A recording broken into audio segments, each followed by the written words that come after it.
Willkommen zum ADAC-Fahrbericht, heute mit dem Jeep Compass.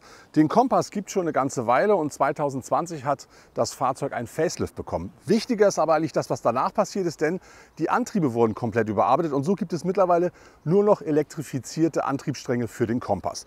Der neueste in der Reihe, das ist der sogenannte E-Hybrid und genau den fahren wir heute und wir werden uns heute anschauen, was dieser Antrieb tatsächlich im Detail bietet. Während der Fahrt reden wir aber auch über Dinge wie das Kofferraumvolumen, die Assistenz- und Sicherheitssysteme, das Infotainment, den Fahrkomfort und vieles, vieles mehr. Unser E-Hybrid hier, der wird angetrieben von einem Benzinmotor. Das ist ein 1,5 Liter Motor und der liefert hier 96 kW bzw. 130 PS. Zusätzlich gibt es dann nochmal 240 Newtonmeter Drehmoment und diese Kraft wird abgegeben über ein 7-stufiges Doppelkupplungsgetriebe auf die Vorderräder. Das heißt, wir reden hier nicht über ein Allradfahrzeug. Aber dieses Fahrzeug ist ein Mild-Hybrid und das heißt, wir haben hier nicht nur einen Riemen-Starter-Generator mit an Bord, sondern wir haben zusätzlich im Getriebe nochmals einen Elektromotor und der liefert nochmal 15 kW bzw. 20 PS und 55 Newtonmeter zusätzliches Drehmoment, immer dann, wenn es Sinn macht. Und das sorgt hier bei diesem Auto zum einen für einen recht sparsamen Antrieb, zumindest wenn man dem Datenblatt von Jeep glauben darf, zum anderen aber auch für unterschiedliche Fahrmodi, die man eigentlich eher von echten Hybridmodellen kennt. Das heißt, hier zum Beispiel das Auto kann kriechen, rein elektrisch. Der Wagen kann logischerweise rein elektrisch anfahren. Er kann Kurzstrecken langsam rein elektrisch fahren. Und natürlich kann man mit diesem Motor auch vernünftig rekuperieren und damit eben Energie, die normalerweise als Bewegungsenergie über die Bremse in Wärme umgewandelt wird, wieder zurückführen in das Antriebssystem und erneut nutzen. Und das sorgt natürlich für bessere Verbrauchswerte. Unser Compass fährt vor in einer Farbe, die nennt sich Azure Green. Und das liegt daran, dass wir das Sondermodell Upland fahren. Das soll so ein bisschen diese Nachhaltigkeitskarte spielen. Und da sehen wir auch nachher noch ein paar andere Details, die auf dieses Sondermodell hinweisen. So oder so, unser Fahrzeug ist 1,87 Meter breit. Das ist für die Fahrzeugkategorie völlig in Ordnung. Und von vorne, finde ich, sieht man sofort, dass wir von einem Jeep reden. Fängt an mit dem typischen Jeep-Kühlergrill. Hier bei uns mit diesen Einlässen in einem Bronzeton. Das ist übrigens auch wieder der Hinweis auf das Sondermodell. Schauen wir weiter runter, dann haben wir hier einen Lufteinlass, der das Auto so ein bisschen teilt und ein bisschen breiter macht. Darunter dann nochmal einen unteren Lufteinlass. Auch hier die vordere Kante des Stoßfängers wieder in dieser Sonderfarbe, wie wir sie hier oben auch schon mal gesehen haben. Wichtig, seit dem Facelift hat das Fahrzeug serienmäßig immer LED-Scheinwerfer an Bord, auch LED-Tagfahrlicht. Und ich finde, insgesamt steht er von vorne wirklich richtig schön satt da, so wie man das von einem Jeep eben in diesem Fahrzeugsegment erwarten darf. Zur Basisausstattung des Jeep Compass gehört unter anderem das Digitalradio, aber zum Beispiel auch ein 10,1 Zoll großer Touchscreen fürs Infotainment. Darüber hinaus gibt es hier im Fahrzeug eine Klimaanlage. Es gibt aber zum Beispiel auch ein voll digitales Cockpit und einiges mehr. Was hervorzuheben ist, was bei anderen meistens extra kostet, ist unter anderem hier die Möglichkeit, kabellos das Mobilgerät zu laden und Apple CarPlay und Android Auto sind ebenfalls immer mit an Bord. Nichtsdestotrotz kann ich fürs Auto einiges an Extras dazu bestellen. Dazu gehört unter anderem eine Lederausstattung fürs Auto. Ich kann hier komplett elektrisch verstellbare Sitze bestellen, inklusive Memory-Funktion. Dazu übrigens eine kurze Anmerkung. Der Fahrersitz, der ist normalerweise elektrisch verstellbar, aber nicht in unserer Modellversion, denn hier ist das gesamte Thema Sitze vorne rein mechanisch, soll eben nachhaltig sein. Dafür habe ich hier jedoch eine Durchladefunktion. Das heißt, ich kann den Beifahrersitz komplett umklappen. Wenn ihr weitere Sonderausstattungswünsche habt, dann gibt es hier unter anderem zum Beispiel auch ein Panorama-Glasschiebedach, also damit ihr oben den Himmel schauen könnt, wenn ihr unterwegs seid und vieles, vieles mehr, um diesen Jeep Compass genauso auszustatten, wie ihr euch das für euer Fahrzeug wünscht. Schon in der Ausstattung Limited, also dem Basismodell, habe ich hier an Bord immer ein voll digitales Cockpit mit einer Bildschirmdiagonale von 10,25 Zoll. Dazu habe ich hier die Möglichkeit, unterschiedliche Ansichten zu wählen und auch die Inhalte, die ich sehen möchte, tatsächlich individuell zu gestalten, sodass ich wirklich nur das vor mir habe, was mich wirklich interessiert, bzw. Prioritäten setzen kann, um immer gut informiert zu sein. Darüber hinaus gibt es im Auto auch ebenfalls schon in der Basis einen 10,1 Zoll großen Touchscreen fürs Infotainment-System. Und dahinter verbirgt sich unter anderem die Möglichkeit, Apple CarPlay und Android Auto zu nutzen. Ich kann hier aber natürlich auch die Medien steuern. Ich habe hier digitales Autoradio mit an Bord. Ich habe hier die Möglichkeit, die Navigation zu nutzen, die wirklich vernünftig und sauber arbeitet. Dann habe ich natürlich auch diese Fahrzeugeinstellungen hier im Auto, die ich komplett vornehmen kann. Und hier ganz spannend, ich kann neben den Einstellungen auch im E-Hybrid-Modus mich informieren lassen, wie mein Antriebsstrang gerade läuft. Das heißt, welche Energie wird woher bezogen bzw. wohin zurückgebracht.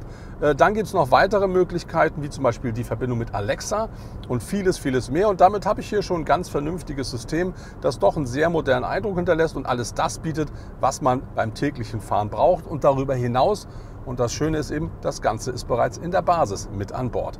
Wem das nicht reicht, der kann hier auch noch eine Alpine Audioanlage dazu bestellen, sodass man hier noch ein bisschen mehr Musikgenuss hat. Aber ich denke, für das normale Fahren ist das, was in der Basis dabei ist, mehr als genug. Das Platzangebot hier vorne im Auto ist auch für große Menschen sehr gut geeignet. Ich bin 1,95 Meter lang, habe einen relativ langen Oberkörper und habe hier über dem Kopf noch Platz. Das Lenkrad kann ich gut einstellen, sodass es wirklich genau in der Position ist, wie ich mir das wünsche. Ich habe genug Beinraum, habe genug Raum um die Schulter und fühle mich hier insgesamt wirklich wohl. Der Sitz bietet einen vernünftigen Seitenhalt, bietet mehr als ausreichend Komfort. Und das Einzige, was ich mir hier wünschen würde, ist, dass ich vielleicht die Kopfstütze einen kleinen Hauch höher einstellen könnte, denn die drückt so ein bisschen auf den Nacken. Aber ich bin halt auch sehr lang und habe, wie gesagt, einen langen Oberkörper. Und das ist natürlich nicht das Gardemaß. Wie viel Platz noch hinter mir ist, wenn ich vorne sitze, das gucken wir uns gleich an bei einem kurzen Zwischenstopp. So, mein Zwischenstopp, um zu schauen, ob ich hinter mir sitzen kann. Mein Sitz ist nicht verstellt wie immer. Das sieht schon sehr ordentlich aus. Was auffällt, ist, die Tür geht extrem weit auf. Gucken wir mal rein.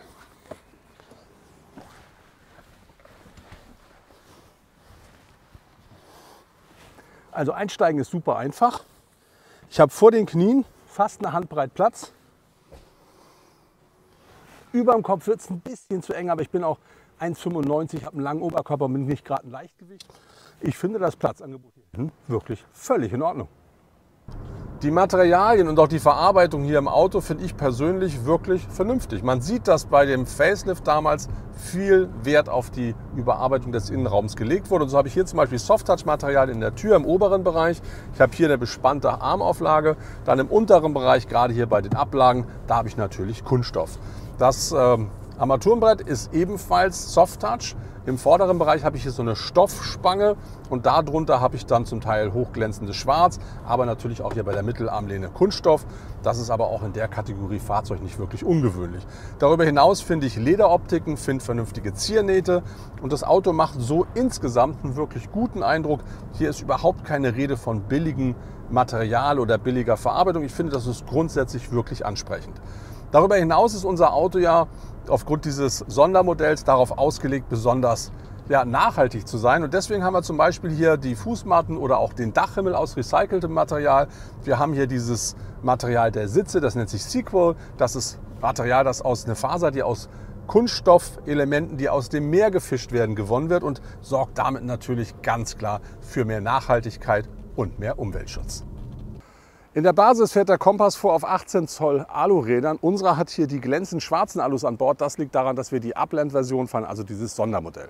Insgesamt ist unser Fahrzeug 4,40 Meter lang, hat einen Radstand von 2,64 Meter, eine Höhe von 1,63 Meter und es ist ein Jeep, 19,8 Zentimeter Bodenfreiheit. Es gibt hier noch einen weiteren Hinweis auf unser Sondermodell und zwar das glänzend schwarze Dach. Auch das ist Teil der Sonderausstattung Upland.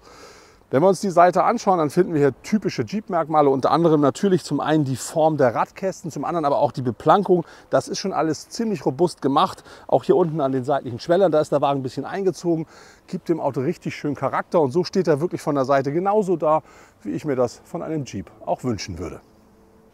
Ein weiterer Hinweis auf das Sondermodell ist hier der Schriftzug There's Only One Earth. Den haben wir auch schon auf der Haube gesehen.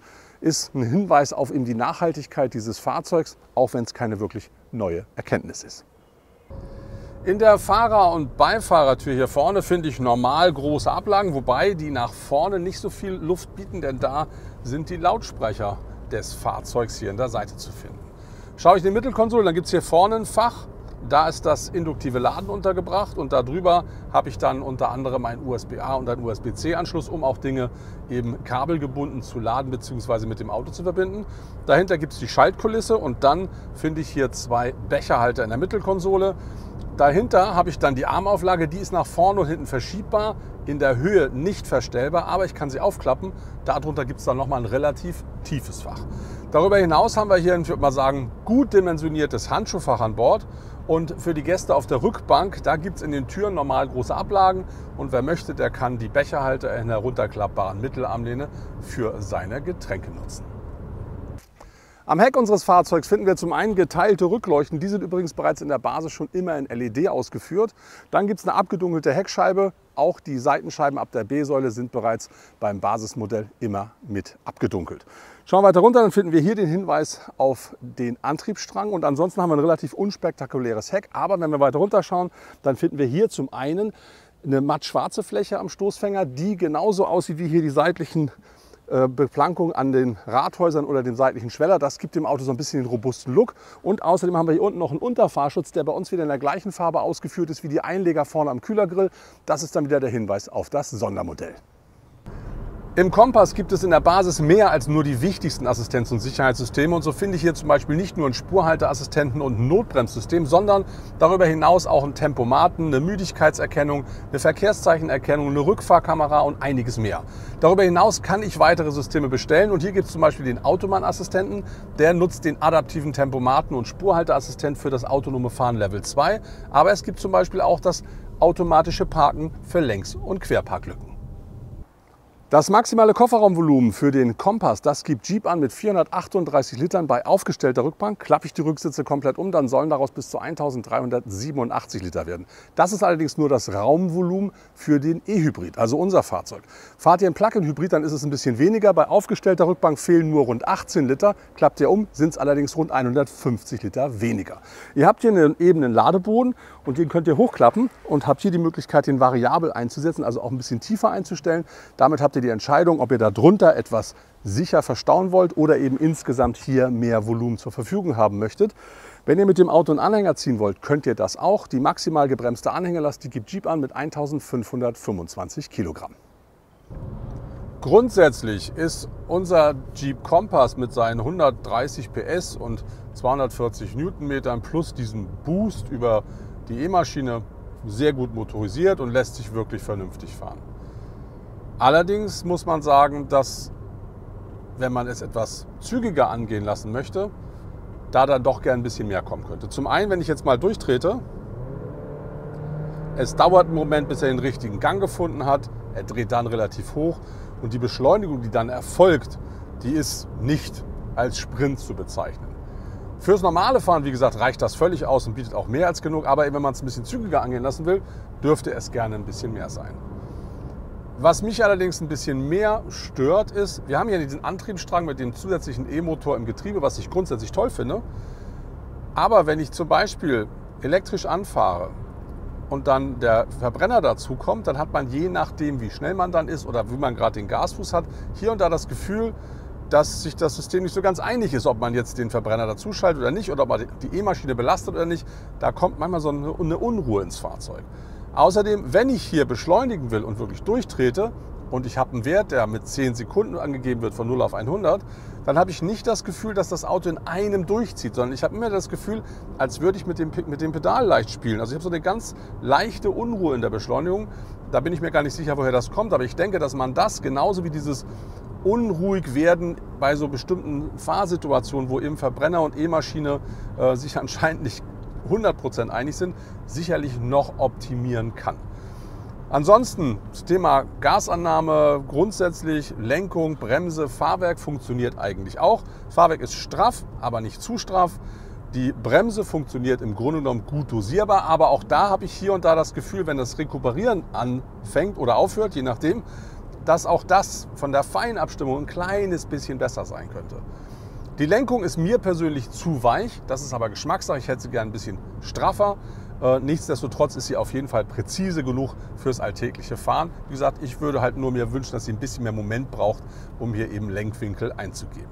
Ansonsten fährt sich der Wagen im Grunde genommen wirklich gut. Es ist ruhig im Auto, das Fahrwerk macht einen guten Job und man kann hier absolut und völlig entspannt auch längere Strecken genießen, denn der Wagen fährt sich, wie gesagt, gerade bei normaler und ruhiger Fahrt wirklich gut. Das war der ADAC-Fahrbericht zum Jeep Compass, jetzt als E-Hybrid. Ich finde, dass das Exterieur des Autos wirklich gelungen ist und gerade hier in unserer Sonderausstattungsvariante mit der Farbe und auch hier mit diesem Aufkleber, und das, obwohl ich kein Aufkleber-Fan bin, ist wirklich gelungen und gibt dem Auto so einen ganz eigenen Look. Schaue ich rein, dann merkt man sofort, dass beim Facelift innen wirklich was passiert ist. Der Wagen wirkt hochwertiger, ist deutlich moderner geworden. Das merkt man bei den Assistenzsystemen genauso wie bei zum Beispiel dem Thema Infotainment oder dem digitalen Cockpit. Das Fahren mit dem Auto im Normalbetrieb macht tatsächlich Spaß. Der ist sehr schön ruhig und angenehm zu fahren. Wenn man es aber dynamischer will, dann muss man klar sagen, da gibt es hier und da einfach Abzüge, ich würde mal sagen in der B-Note. Und was mich tatsächlich ein bisschen stört, ist diese Feinabstimmung beim Thema Verbrenner und E-Antrieb. Da könnte so ein kleines bisschen Nachjustieren tatsächlich wirklich helfen. Die Preisgestaltung ist im Grunde genommen völlig in Ordnung. Was schade ist, man bekommt ihn mit diesem Antrieb hier leider nur als Fronttriebler. Ich würde mir auch da eine Allradvariante wünschen, denn ich muss in dem Fall definitiv zum Plug-in-Hybrid greifen, wenn ich typisch Jeep alle 4 Räder angetrieben haben will. Wenn euch das Format gefällt, dann würde ich mich sehr freuen, wenn ihr ein Abo oder ein Like da lasst und vergesst bei der Gelegenheit bitte nicht auch direkt noch die Glocke zu aktivieren, damit ihr auch in Zukunft keinen unserer ADAC-Fahrberichte mehr verpasst. Habt ihr Fragen zum Auto, dann schreibt bitte einfach einen Kommentar. Wir beantworten den so schnell wie möglich.